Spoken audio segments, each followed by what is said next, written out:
Bismillahirrahmanirrahim. Alhamdulillahi rabbil alamin. Wassalatu wassalamu ala rasulillahi wa ala alihi thahirina ajma'in. Amma ba'du ayuhan nas, ittaqullaha mastata'tum wasma'u wa athi'u la'allakum turhamun. Kita lanjutkan surah Al-Infitar. A'udzu billahi minasy syaithanir rajim. Bismillahirrahmanirrahim. Idzas samaa'u fatarat.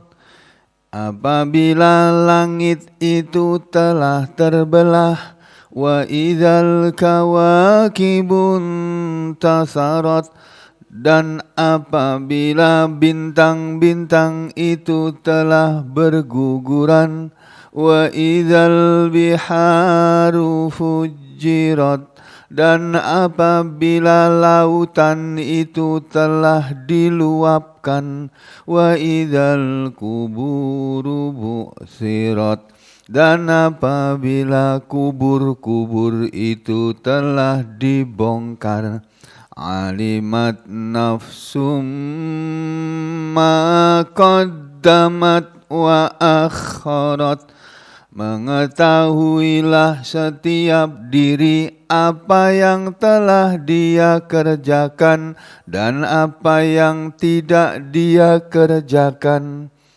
apa yang telah dia dahulukan dari amal soleh atau amal buruk, dan apa yang dia tinggalkan dari amal soleh atau amal buruk. Ya ayyuhal insanu ma gharraka bi rabbikal karim. Wahai manusia, apa yang telah menipu kamu terhadap Tuhanmu yang maha mulia itu? Alladzi khalaqaka fasawwaka fa'adalak.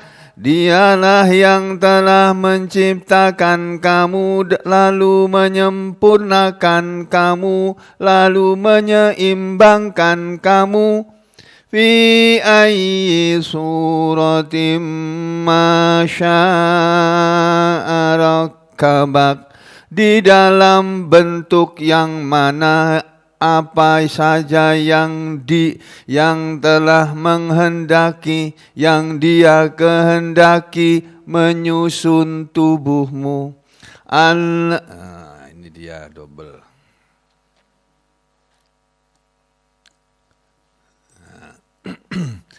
Kalla bal tukadzibuna biddin. Ya, kita sampai sini ya. Kalla, tidak sekali-kali, ya, tidak sekali-kali seperti itu. Ya, sekali-kali janganlah seperti itu. Bal, bahkan tukadzibuna, kalian telah mendustakan, kalian selalu mendustakan biddini, kepada hari pembalasan. Wa inna alaikum lahafidhin. Wa inna, dan sesungguhnya, alaikum, atas kalian, lahafidhin, sungguh ada yang menjaga, ada yang memperhatikan. Siapa mereka? Kiraman katibin.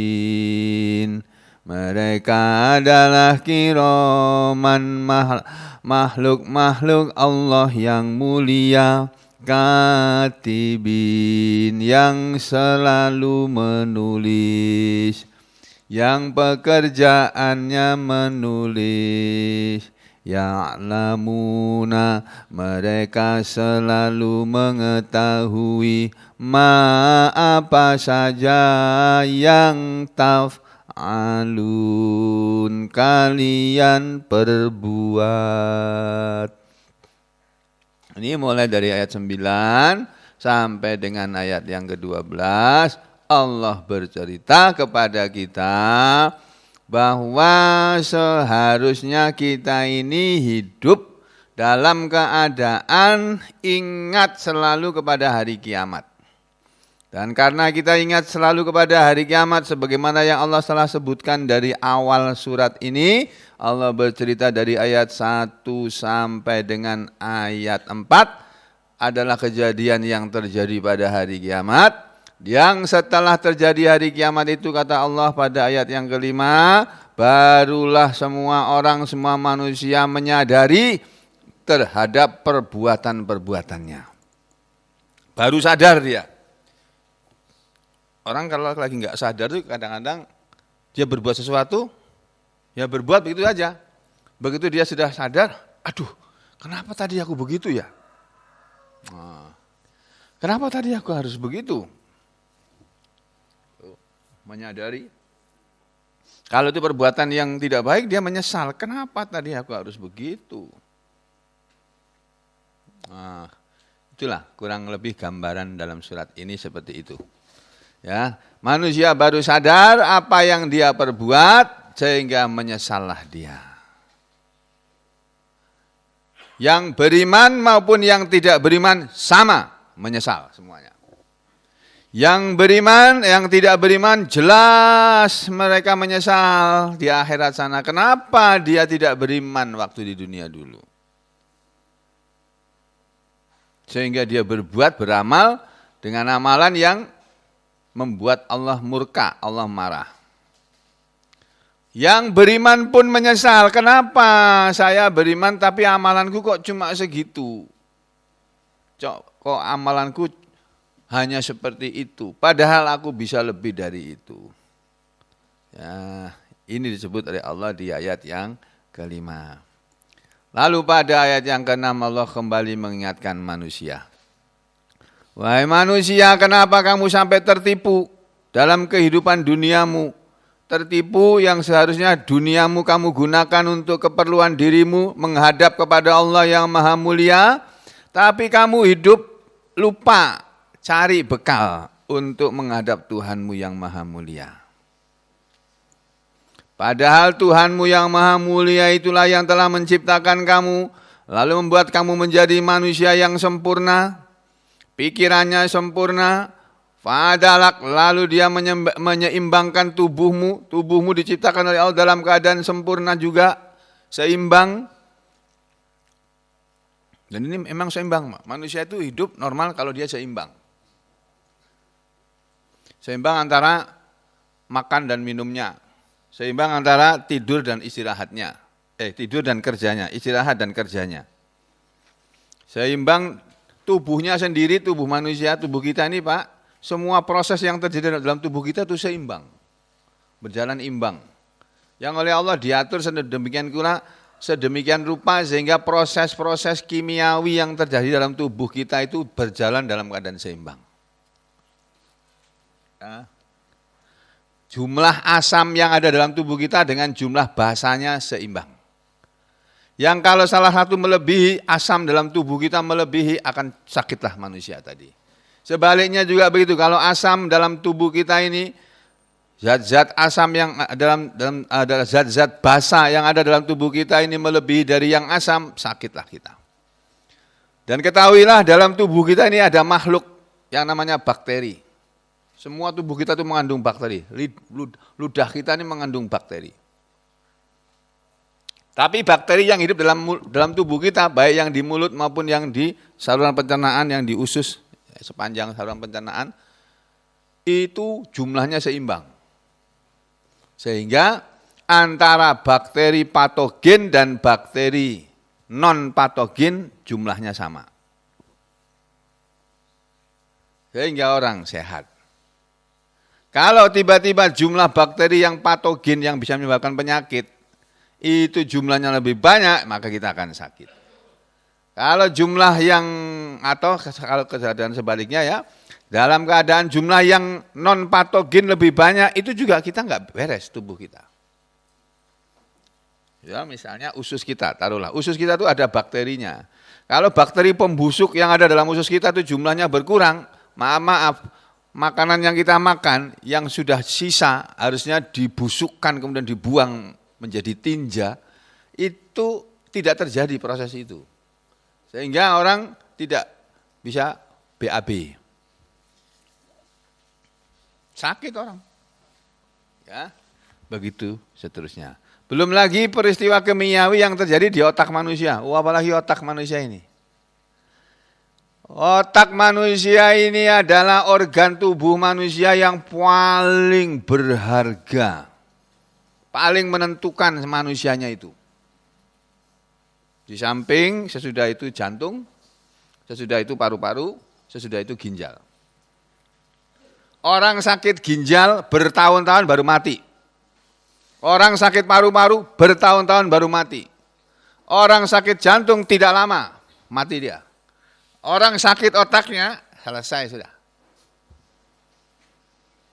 Dia tidak bisa berbuat banyak lagi. Makanya kematian manusia itu baru ditentukan setelah kematian otaknya terjadi. Jadi mula-mula paru-parunya itu tidak berfungsi.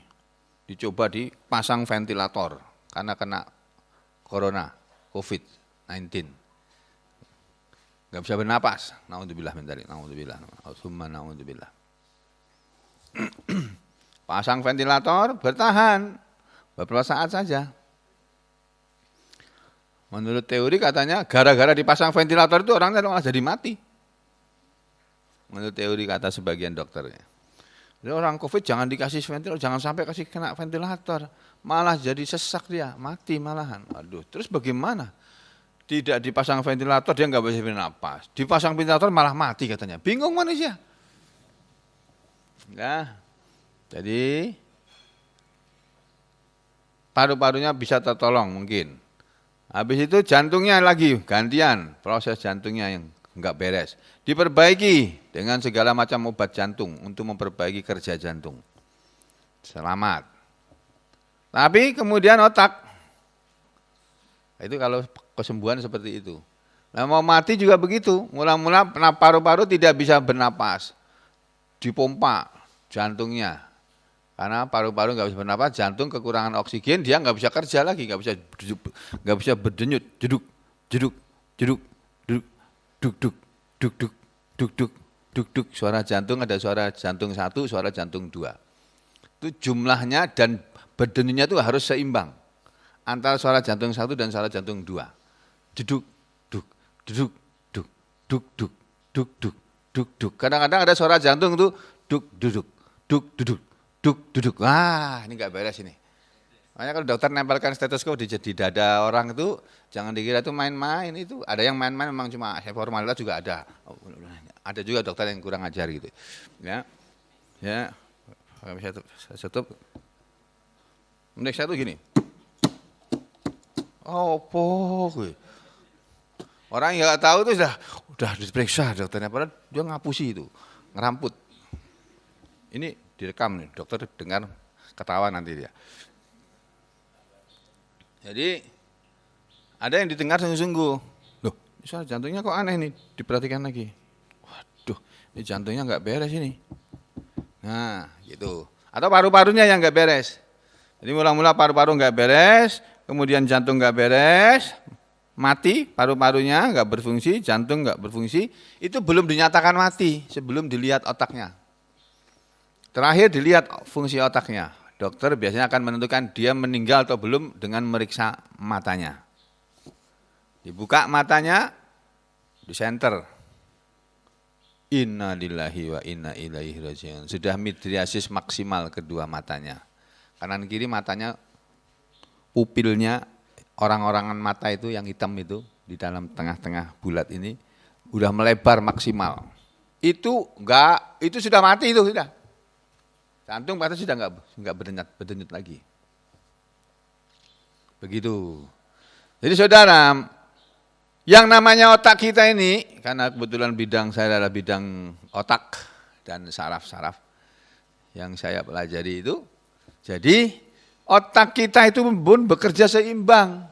Antara otak kanan dan otak kiri seimbang. Kalau otak kirinya yang berlebihan, dia pinter. Kayak Einstein. Kan orang pintar tuh, Einstein. Sampai Rocky Gerung atau siapa ya? Rocky Gerung kalau nggak salah. Dia dari kecil itu banyak membaca buku-buku tentang Einstein. Makanya terlatih berpikir dia. Cepat berpikirnya, pintar berpikirnya. Itu otak kiri. Urusan matematik, urusan kepandaian, urusan kecerdasan, itu ada di otak kiri. Kerjanya otak kiri. Bagaimana nih caranya? Politikus-politikus itu, otak kiri yang main itu. Gimana caranya saya menang ini ya? Segala diperasnya. Otak kanannya kurang diperhatikan. Otak kanan ini membidangi bidang agama, bidang kesenian, bidang kebudayaan. Ada di otak kanan. Allah itu maha kuasa. Yang baik-baik ditempatkan sebelah kanan. Otak kanan kita. Otak kanan kita berfungsi baik. Orang yang otak kanannya sehat, dia senang kepada yang menenteramkan jiwa. Karena kalau yang kiri kan yang dibikin duit, menang, duit, menang, duit, menang. Gelisah terus kan, kalau nggak menang, gelisah dia. Kalau nggak dapat duit, gelisah. Ditenteramkan sama otak kanan. Sabar, kamu jangan berlebihan.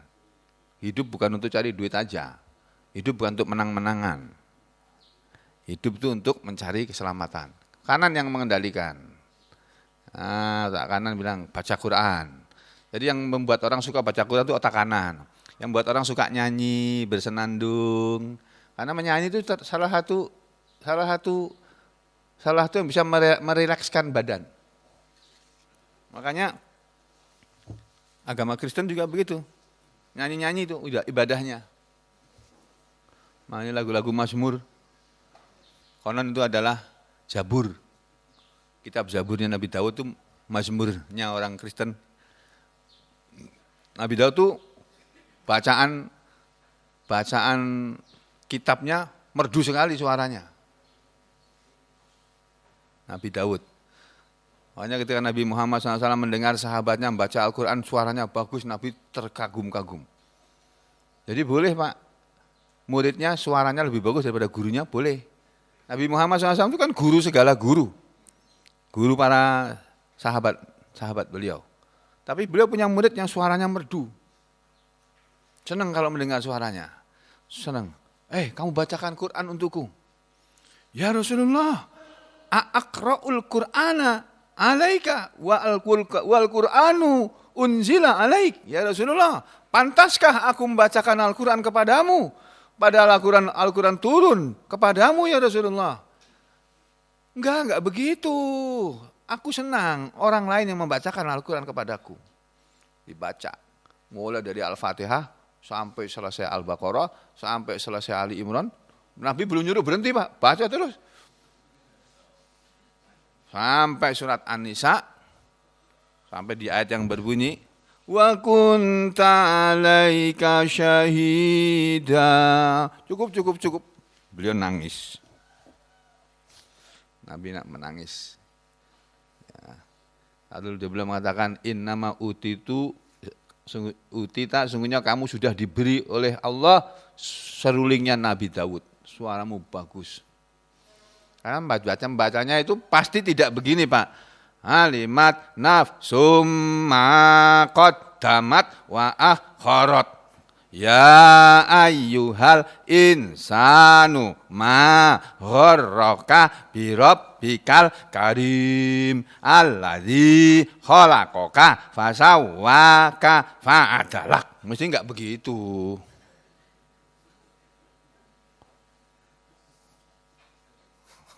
Merdu suaranya. Kayak apa ya enggak tahu aku, yang jelas enggak begitulah. Itu enggak merdu kok. Seperti suara Orang lagi ngitung matematik apa itu. Ya, jadi saudara,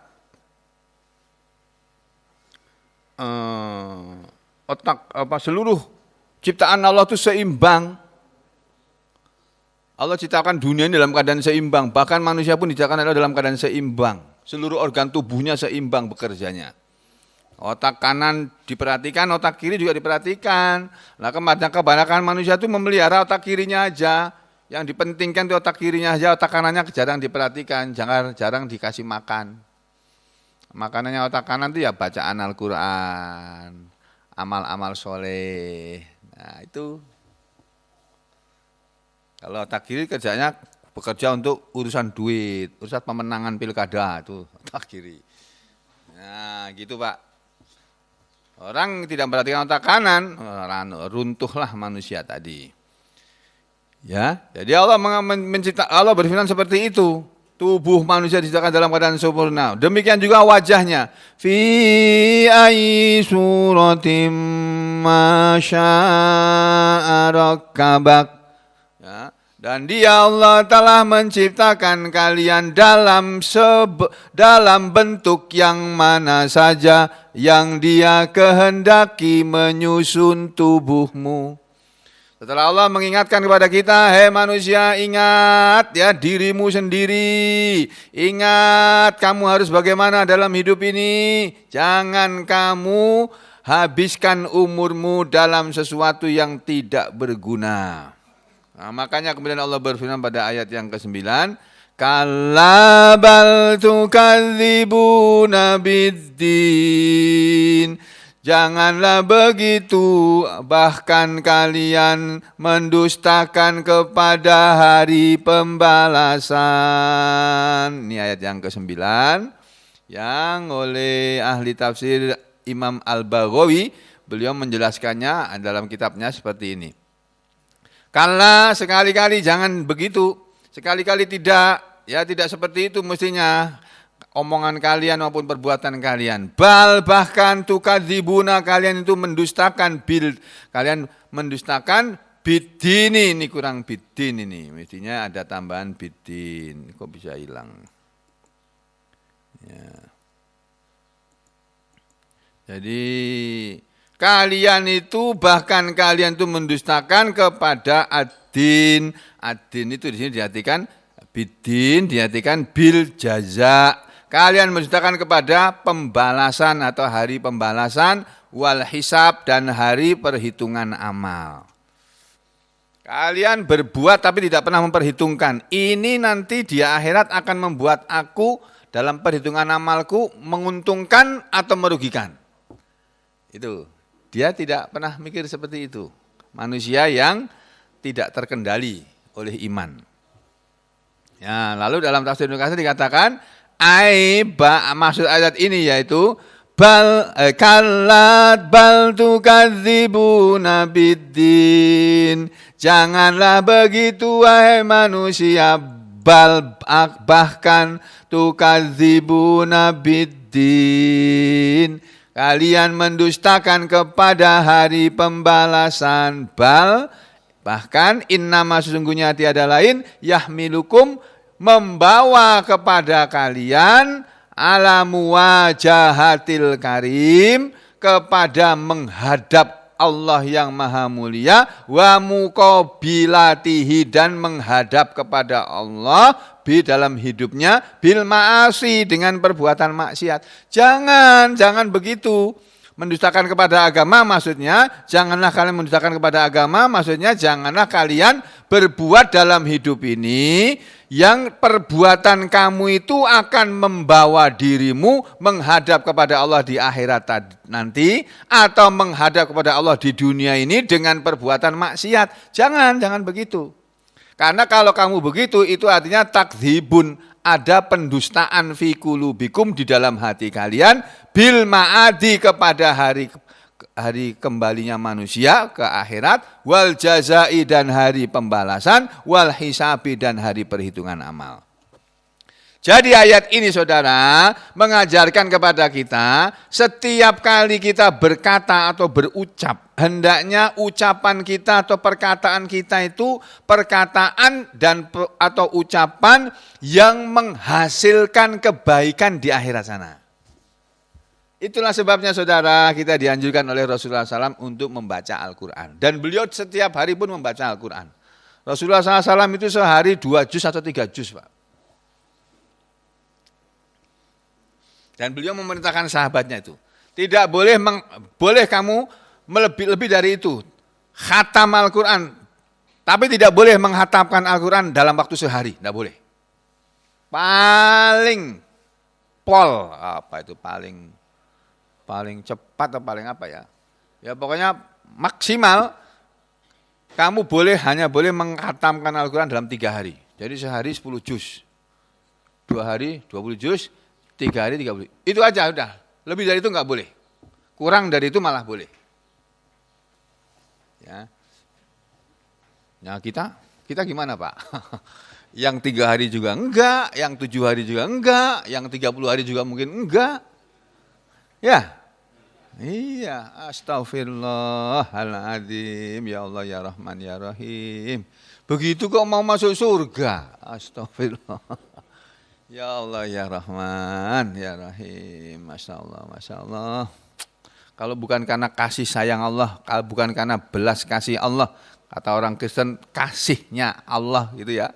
Kalau bukan karena belas kasihnya Allah, waduh betul kita nggak akan bisa masuk surga. Jadi saudara, mestinya kita ketika berbuat sesuatu, perbuatan kita perhatikan, ini perbuatannya akan menguntungkan kita, menghasilkan kebaikan untuk kita di akhirat apa enggak. Orientasinya itu akhirat. Itu orang beriman itu mesti begitu. Kalau perbuatan ini menguntungkan aku di akhirat, ku kerjakan. Kalau tidak, ku tinggalkan. Nah, kalau kebanyakan manusia kan orientasinya dunia.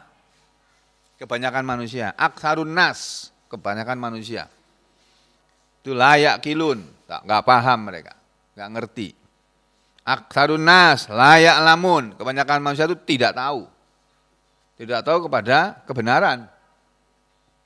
Ya. Makanya karena mereka tidak tahu kebenaran sehingga mereka berbuat ya semaunya mereka. Mereka tidak pernah memperhitungkan ini perbuatannya akan menguntungkan aku atau tidak di akhirat, tidak ada pikiran seperti itu. Yang ada adalah ini menguntungkan aku apa enggak di dunia ini. Dapat duit enggak aku? Dapat, kerjakan. Enggak dapat duit? Enggak. Nah, kamu ngasih duit enggak? Enggak ngasih, enggak aku pilih kamu. Nah, gitu pikirannya. Yang sini bilangnya, kamu enggak ngasih duit, enggak aku pilih. Yang sini kepingin dipilih, gayung bersambut. Sana minta duit, sini ngasih duit, selesai.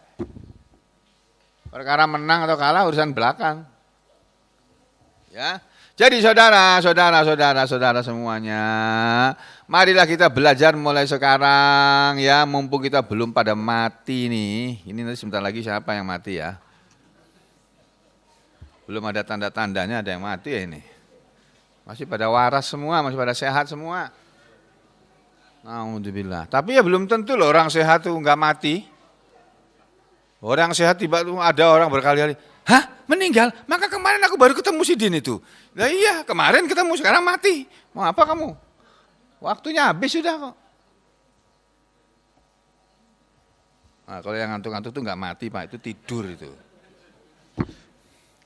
Diamnya itu khusyuk.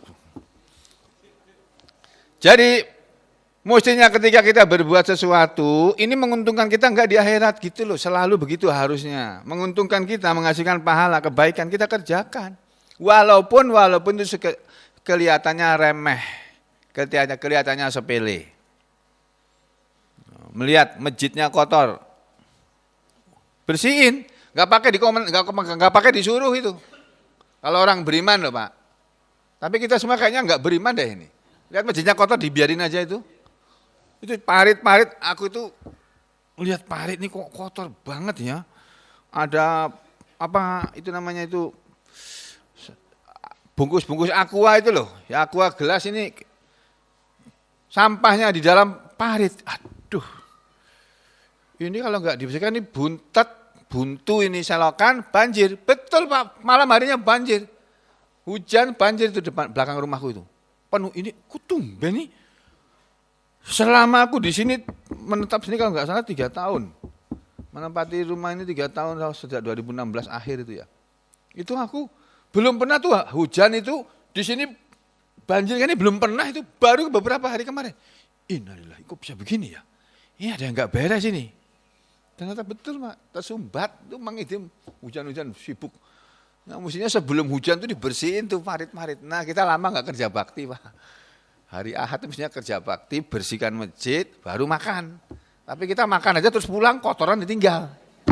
Itu yang terjadi. Astagfirullah. Jadi walaupun itu hanya sekedar membuang sampah, kelihatannya itu tuh ada sampah itu. Diambil, bismillahirrahmanirrahim, ambil buang ke tempat sampah. Dapat pahala sampean nih, Pak Haji Mustad dapat pahala itu.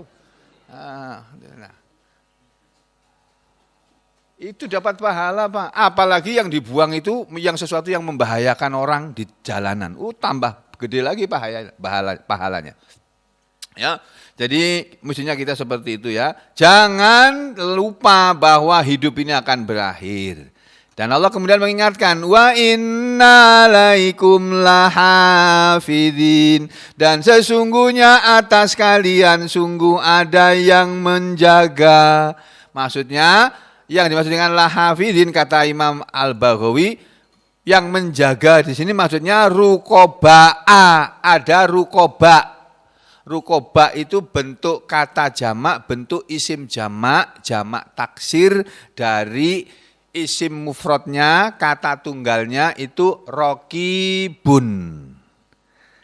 Kalau banyak, rokibnya banyak, rukoba, ya. Rokibun, malaikat rokib, ya. Ada yang mengawasi, ada para malaikat yang mengawasi kita. Makanya di sini dikatakan lahafidhin wa inna alaikum lahafidhin, dan sesungguhnya terhadap kalian sungguh ada yang mengawasi, yaitu ruqaba'a, yang mengawasi mereka minal malaikati, dari kalangan para malaikat, makhluk Allah dari golongan malaikat yang yahfadzuna alaikum, menjaga kepada kalian, memperhatikan atau mengawasi kepada kalian, yang diawasi a'malakum, amalan kalian. Malaikat di kanan kiri kita mengawasi kita setiap hari. Raqibun atidun. Jadi kalau kita berbuat baik, yang kerja di sebelah kanan. Wah, tulis. Saya ngomong dari awal sampai itu, catat terus tuh sama malaikat tuh. Sampai saya selesai ngomong. Saya berbuat, nggak nulis lagi. Yang kiri nganggur, lagi ngaji. Yang kiri nyatetin sampai yang ngantuk-ngantuk itu. Ini ya Allah, ngantuk dia. Ngaji tapi ngantuk ini ya Allah. Tulis ngantuk gitu. Ngaji ngantuk. Kira-kira tulisannya kayak begitu tuh malaikat. Lah kalau apa sih kalau orang ngaji ngantuk? Ya berkahnya hilang. Keberkahan ilmunya hilang. Ilmu itu mengandung barokah, mengandung kebaikan. Nah kalau berkahnya hilang, berarti kebaikannya hilang. Gitu ya. Ini ketahuilah sesungguhnya ada malaikat yang selalu mengawasi kalian kiroman. Mereka adalah malaikat-malaikat yang mulia Allah, di hadapan Allah. Katibin, mereka adalah para pencatat, para penulis. Nah ini katibin, ini isim jamak apa? Jamak apa? Isim jamak ada 3 macam, ada jamak mudzakar salim, ada jamak muannas salim, ada jamak taksir. Ini jamak apa? Mudzakar salim. Tandanya apa? Ada ya nunnya di belakang ini loh, ya nun. Atau kalau ada wawun nun, katibun. Katibun itu bentuk isim jamak. Yang isim mufradnya, isim kata benda tunggalnya itu katibun. Itulah bahasa Arab, Pak. Bahasa Arab kalau saudara hafal satu kata kerja saja, hafal arti dari satu kata kerja dalam bahasa Arab, kataba. Kataba itu banyak artinya. Satu kata kerja dalam bahasa Arab yang namanya kataba, itu artinya menulis. Satu. Yang kedua, menetapkan. Yang ketiga, mengumpulkan. Nih, kataba. Dari satu kata kerja kataba, saudara sebetulnya sudah hafal 12 mufradat, 12 vocabulary, 12 kosakata. Kenapa? Karena dari satu kataba, saudara akan tahu. Kataba itu artinya dia telah menulis. Ya. Terus kalau diganti dia telah menulis, kataba. Kalau diganti dia laki-laki telah menulis, satu. Kalau dia perempuan telah menulis, katabat. Jadi dua. Kalau mereka laki-laki telah menulis, katabu. Kalau dua orang laki-laki telah menulis dan dua orang perempuan telah menulis, kataba, kataba. Kataba, kataba, katabu. Katabat, katabata, katabena. Dan 6. Katabta, katabtuma, katabtum, katabti, katabtuma, katabtuna, katabtu, katabna, katabtu, katabna, bukan 12, 14. Itu ke bawah. Itu baru satu. Itu yang fi'il madhi. Fi'il mudhari'nya kataba, fi'il mudhari'nya yaktubu. Yaktubu, yaktubani, yaktubuna, taktubu, taktubani, yaktubena, taktubu, taktubani, taktubuna, taktubina, taktubani, taktubena, aktubu, naktubu, aktubu, naktubu, 24 sudah hafal. Itu madhi mudhari. Belum lagi ke samping. Kataba ke samping itu menjadi yaktubu, kataba dia telah menulis, yaktubu dia sedang menulis, katban atau kitabatan itu tulisan. Ya, dari kata kataba terbentuk kata kataban, kitaban atau kitabatan. Atau katban atau kataban. Ya, itu 3 sudah. Kemudian katibun yang menulis. Katibun. Nah, ini katibin. Kenapa katibin? Karena dia dalam posisi sebagai isim mansub. Malaikat-malaikat tadi adalah malaikat-malaikat yang menjaga kalian. Ini karena ada alaikum atas kalian la. Ya, ini ada kata la, maka isim di belakangnya menjadi mansub. Hafidun menjadi hafidin.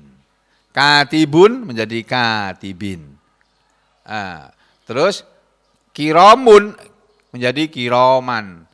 Ya, katibuna menjadi katibina. Karena posisinya dalam posisi sebagai isim yang marfu. Kenapa marfu? Karena jabatannya dalam kalimat.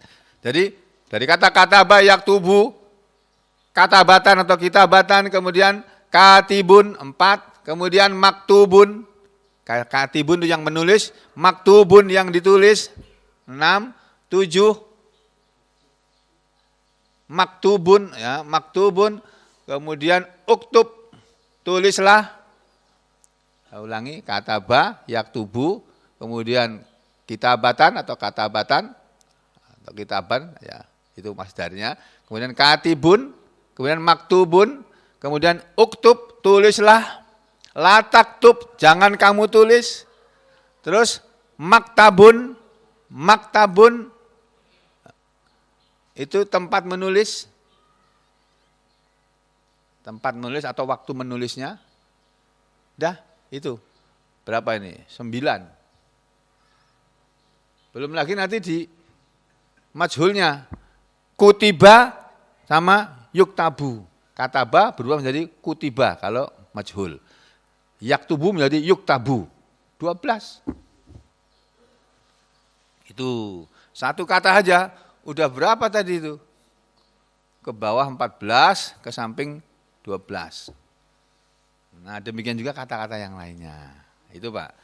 Itulah bahasa Arab. Nah, itu adanya hanya dalam bahasa Arab. Bahasa yang lain nggak ada kayak begitu itu. Setahu saya ya.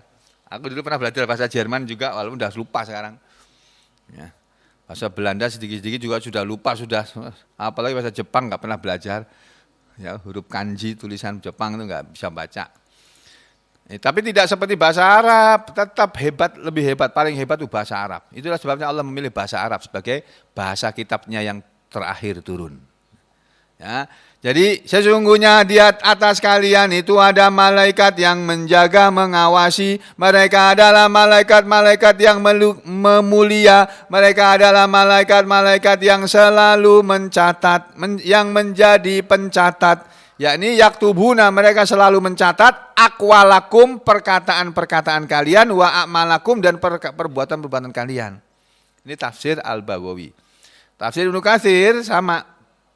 Ya, wa inna alaikum lahafidhin kiraman katibin. Disambung sama Ibnu Katsir ke ayat berikutnya. Ya'lamuna ma taf'alun. Wa inna alaikum, dan sesungguhnya terhadap kalian wahai manusia, lahafidhin, sungguh ada yang mengawasi. Kiraman, mereka adalah malaikat-malaikat yang mulia. Katibina, mereka adalah malaikat-malaikat yang selalu menulis perkataan dan perbuatanmu. Ya'lamuna ma taf'alun, mereka malaikat yang selalu mengetahui apa saja yang kalian perbuat. Ya'lamuna, mereka para malaikat itu selalu mengetahui. Ini fi'il mudhari' dhamir hum. Ya, dhamir kata gantinya hum. Jadi untuk hum itu ya'lamuna. Kalau untuk huwa ya'lamu. Kalau untuk hiya ta'lamu. Itu ya. Ma taf'alun, apa yang kalian perbuat. Yakni maksud ayat ini kata Ibnu Katsir, wa inna alaikum, dan sesungguhnya terhadap kalian wahai manusia, la malaikatan, sungguh ada para malaikat hafadhotan, yang malaikat hafadhoh, malaikat yang selalu menjaga kalian dan mengawasi kalian. Kiraman, mereka adalah malaikat-malaikat yang mulia di hadapan Allah. Fala, maka janganlah, kata Ibnu Katsir, tuqabiluhum, kalian menghadapkan kepada para malaikat bil qabaih, dengan perbuatan-perbuatan buruk. Manusia, kamu jangan berbuat buruk. Gak ada yang tahu, iya se-Indonesia gak ada yang tahu. Itu asuransi Jiwasraya itu berapa yang hilang duitnya? Berapa triliun itu? Hah? 12 triliun. Asuransi Jiwasraya. Uang asuransi Jiwasraya kok bisa menguap 12 triliun tuh. Gede banget loh Pak itu, Pak. 12 triliun. Itu kemana itu? Kejaksaan Agung mau menyidik, mati. Kecelakaan. Jaksa Agungnya nih mau coba-coba menyelidiki asuransi Jiwasraya, mati dia kecelakaan. Enggak tahu di kecelakaan sengaja apa enggak sengaja, kita enggak tahu. Yang penting dia mati, selesai, dia enggak akan ngurus lagi. Jaksa Agungnya bersumpah, kami tidak akan menyerah, tetap akan kami usut. Kantornya kebakaran, Pak.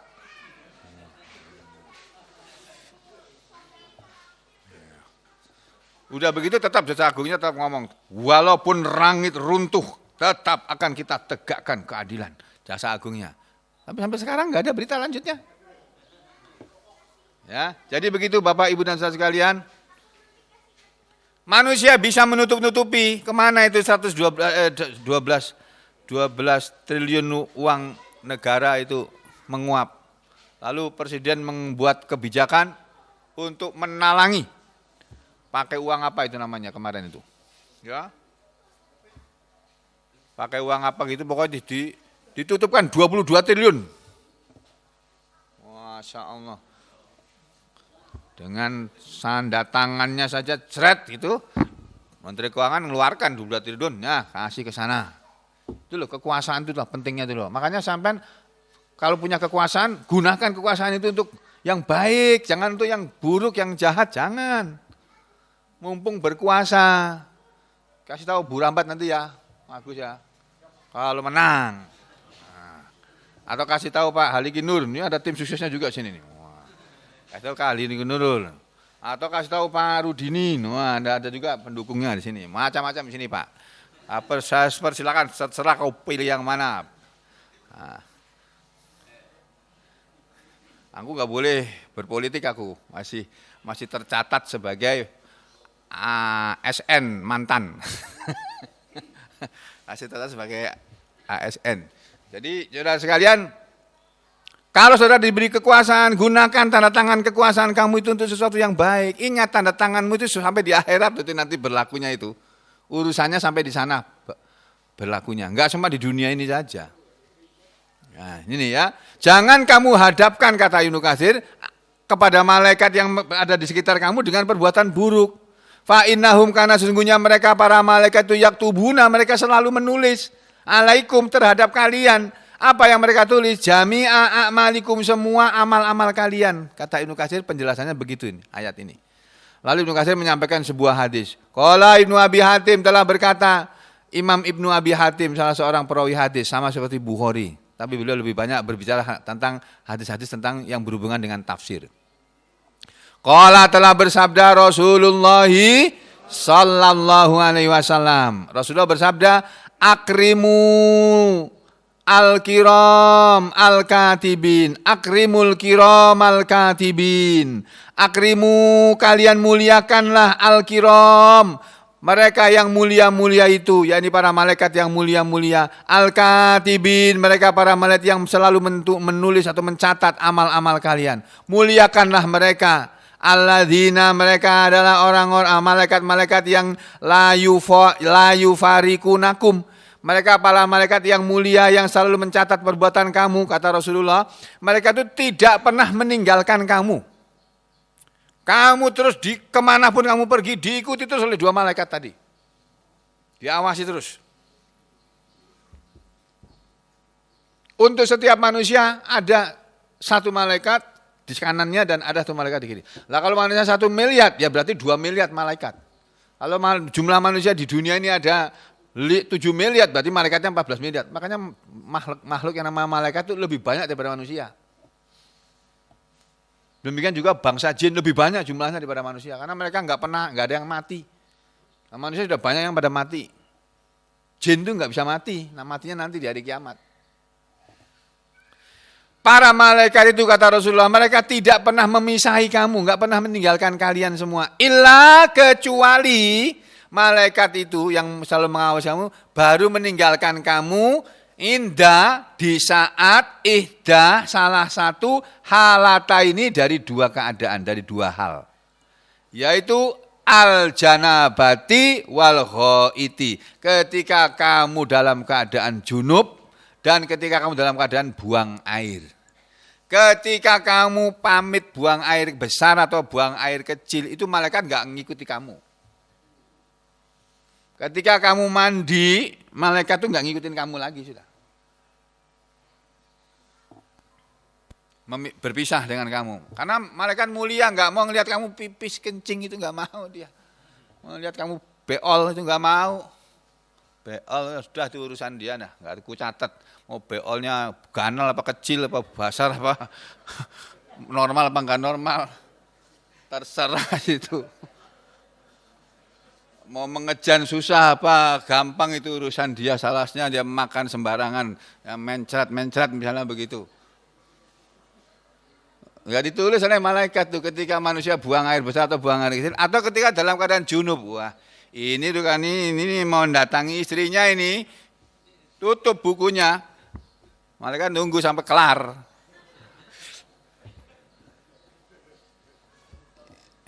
Ini faida, maka apabila, ini sabda Nabi loh ini ya. Faida, maka apabila ightasala ahadukum, sudah mandi seseorang di antara kalian dari mandi junub, dari keadaan junub.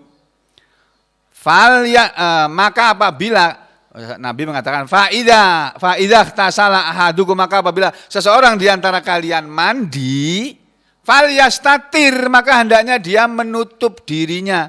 berlindung, bertirai.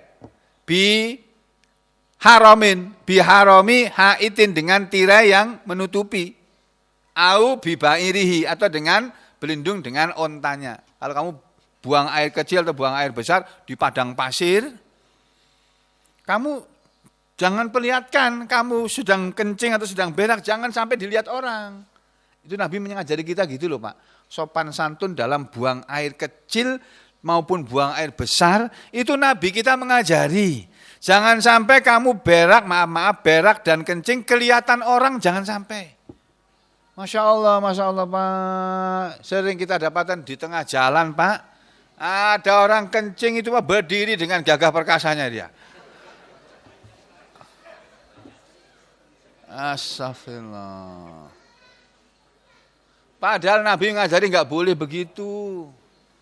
Berlindung kamu ke semak-semak sana jauh supaya nggak ada yang lihat, nggak ada yang lihat. Jongkok kamu, terus situ lepaskan hajatnya. Tuh. Sampai di sini belum pernah ngelihat ya. Di Jawa Pak ada itu. Bukan laki-laki, binian berani berdiri Pak. Kainnya itu, kain apa jariknya itu. Diangkat sedikit, sama Pak itu. Masya Allah kana. Kenapa begitu? Karena nggak ada yang ngajarin.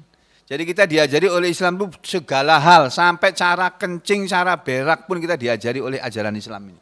Sampai segitunya di Islam mengajari kita. Ya, Nabi mengatakan kalau salah seorang di antara kalian mandi, hendaknya dia menutup dirinya dengan tutup tirai atau dengan ontanya. Kalau di padang pasir nggak ada tirai ya, ontanya suruh duduk. Duduk kamu, duduk. Aku mau kencing ya, tutupin ya, jangan sampai ada yang lihat ya. Gitu. Atau liyasturhu, hendaknya menutup kepada dia ahuhu saudaranya. Nabi ngajarin lagi, kalau nggak ada yang bisa dipakai untuk nutup, kamu minta tolong temanmu. Tolong aku ditutupin ya supaya nggak ada yang lihat aku sedang kencing. Pakai apa? Ya pakai apa? Kain kah? Pakai sarung kah? Pakai apa? Pokoknya ditutupin dia. Jangan ada orang yang lihat. Dia nggak ngelihat, orangnya juga tidak dilihat orang. Sampai begitu nih, Nabi ngajarin kita. Kalau salah seorang di antara kalian mandi, tutup, jangan sampai ada yang lihat. Pak, Masya Allah. Jadi kita mandi tuh, nah kalau masih pakai pakaian sih nggak apa-apa lah, mandi di kolam renang, mandi di sungai, mandi di pinggir sungai. Tapi masih pakai basahan, masih pakai kain nggak apa-apa itu. Yang dilarang kan kalau maaf nggak pakai baju. Wah, astagfirullah, jangan ya. Terus itu hadis dari Rasulullah SAW, menurut Ibnu Abi Hatim. Yang kedua, Ibnu Abbas, dari Ibnu Abbas radhiyallahu anhu maqala, Ibnu Abbas berkata, qala telah bersabda Rasulullah sallallahu alaihi wasallam. Rasulullah bersabda, innallaha, sesungguhnya Allah itu yanhakum, dia melarang kalian, Allah melarang kalian wahai orang beriman, anit ta'arri, dari bertelanjang. Allah melarang kalian telanjang. Fastahyu, maka malulah kalian min malaikatillah, terhadap malaikat-malaikat Allah, alladzina ma'akum, yang mereka selalu menyertai kalian. Mereka adalah al-kiram, al-katibin, yang disebut dalam Al-Quran sebagai al-kiram, yang mulia-mulia, al-katibin, yang mengawasi, mencatat. Alladzina, yang mereka para malaikat tadi, la yufarikunakum, tidak pernah meninggalkan kalian, illa kecuali inda, di saat, bukan ihdai ya, bukan pada salah satu dari dua keadaan ya, bukan inda ihda halata ini. Kalau tadi kan hadisnya malaikat tadi akan meninggalkan kamu di saat salah satu dari dua keadaan. Kalau di hadis berikutnya, malaikat tadi baru akan meninggalkan kamu di saat tiga keadaan. Ya, dalam hadis yang kedua ini. Malaikat itu baru akan meninggalkan kamu di saat salasin dari tiga keadaan. Yaitu al-ghaiti, di saat keadaan buang air besar, wal janabati dan di saat dalam keadaan junub, wal ghusli dan di saat dalam keadaan mandi. Sebetulnya 2 dan 3 ini sama saja. Cuma di sini antara mandi sama buang air dijadikan dipisah, kalian di depan digabung ya. Fa idza ightasala maka apabila mandi ahadukum seseorang di antara kalian bil araq di suatu tempat yang terbuka, di tanah lapang yang terbuka, falyastatir maka hendaknya dia menutupi dirinya bisaubihi dengan kainnya, au bi haramin haitin atau dengan tirai pagar, au bi ba'irihi atau dengan ontanya. Anas yang ketiga ada hadis dari sahabat Anas, qala Anas berkata, qala telah bersabda Rasulullah sallallahu alaihi wasallam, ma min hafidhaini yarfa'ani, tidak ada dari 2 yang selalu mengawasi, yang selalu mengangkat amalan-amalan kalian, mencatat dan mengangkat laporannya ilallah kepada Allah azza wa jalla yang maha gagah dan maha agung, ma hafidho fi yaumin, tidaklah keduanya itu menjaga dalam satu hari ya, fayaro lalu dia melihat fi awali sahifati di awal dari lembaran hari itu, wa fi akhiriha dan di akhir dari lembaran tadi, istighfarun kalimat istighfar, illa kecuali qala Allah taala berfirman Allah taala, qad ghafartu li abdi, sungguh aku telah mengampuni kepada hambaku ma baina tarafai sahifati, pada apa yang terdapat di 2 ujung lembaran catatan amalannya. Jadi maksud hadis ini saudara, Nabi mengajarkan kepada kita hendaknya kita memulai kegiatan kita pada pagi hari dan menutup kegiatan kita di malam hari dengan istighfar. Itulah sebabnya Rasulullah SAW bangun tidur itu istighfar, Pak. Istighfar sampai 100 kali, sampai banyak istighfar lah. Nabi mengajari sampai minimal sehari itu 100 kali. Itu sebanyak-banyaknya 100 kali. Nah itu Nabi kita setiap subuh istighfar. Mau tidur beliau istighfar juga. Nah, itulah karena malaikat tadi kalau dia bawa laporan manusia kepada Allah, awalannya apa yang dikerjakan orang ini? Bangun tidur istighfar. Terus mau tidur lagi istighfar. Allah bilang apa ketika menerima laporan malaikat tadi? Aku sudah mengampuni hambaku. Nah, itulah barangkali wallahu a'lam bishawab, Nabi mengajarkan kepada kita ketika kita menutup majelis kita mengucapkan subhanakallahumma wa bihamdika nasyhadu alla ilaha illa anta nastaghfiruka wa natubu ilaik wa aqulu qouli hadza astaghfirullah li wa lakum walhamdulillahirabbil alamin. Sampai ketemu lagi besok pagi insyaallah.